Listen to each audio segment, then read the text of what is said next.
السلام علیکم ورحمۃ اللہ وبرکاتہ۔ عزیز دوستو، میرا نام ہے امت رسول اور آپ دیکھ رہے ہیں ڈسکور اردو نالج۔ دوستو، اسلام جو دنیا کا دوسرا سب سے بڑا مذہب ہے اور دنیا میں تیزی سے پھیل رہا ہے، اس وجہ سے دنیا کے بہت سے ایسے مذاہب ہیں جو اسلام کو اپنا دشمن سمجھتے ہیں۔ وہ ہر آئے دن اسلام اور اس کے ماننے والوں پر مختلف طریقوں سے ظلم، دل آزاری اور آئے دن اسلامی تعلیمات کی بے حرمتی کرتے ہیں۔ کبھی نبی پاک صلی اللہ علیہ وآلہ وسلم کی شان میں گستاخی کر کے، کبھی قرآن کو جلا کر اور کبھی مسلمانوں پر ظلم کر کے۔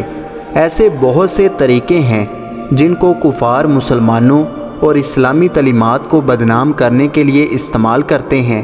انہی میں سے ایک طریقہ مائنڈ پروگرامنگ ہے اور دوسرا پروپیگنڈا ہے۔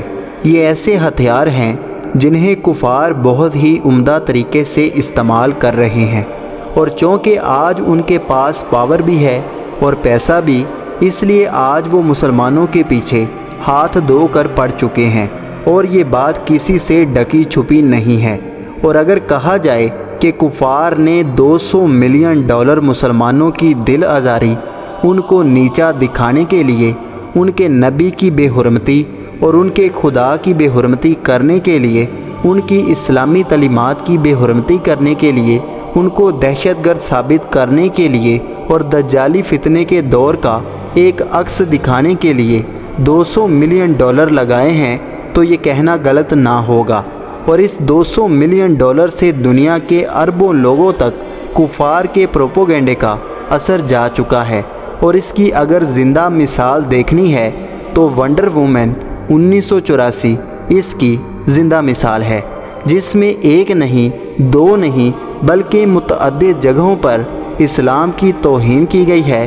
لیکن اس سے پہلے کہ آپ کو دکھایا جائے، 2 یوٹیوبر ایسے ہیں جن کو اپریشیٹ کرنا بنتا ہے، جنہوں نے سب سے پہلے پاکستانیوں کو اس کے بارے میں بتایا۔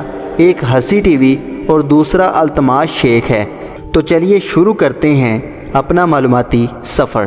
دوستو، ونڈر وومن 1984 جو لوگ نہیں جانتے ان کو بتا دیتا ہوں کہ یہ ہالی ووڈ کی ایک science fiction super hero movie ہے، اور یہ ان فلموں میں شامل ہے جس کو دیکھنے کے لیے لوگ بہت زیادہ بےتاب تھے۔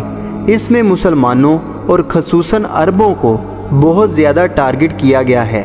اس مووی کے ایک سین میں ایک ایکٹر جس کا اصلی نام تو کرس پائن ہے، لیکن مووی میں اس کا نام سٹیو ہے، اسے ہم ایک کار میں دیکھتے ہیں جس میں اللہ اور محمد صلی اللہ علیہ وآلہ وسلم کے نام کا ایک بیج لگا ہوا ہے۔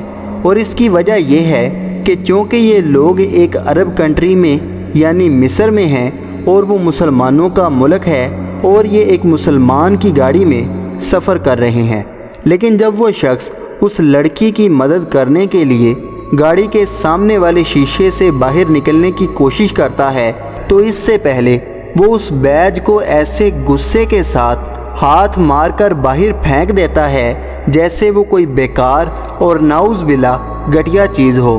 اور اس سے انہوں نے ہمارے نبی پاک اور اللہ تعالیٰ کے نام کی بے حرمتی کی ہے۔ کیا یہ صرف محض اتفاق ہے یا سوچی سمجھی پلاننگ؟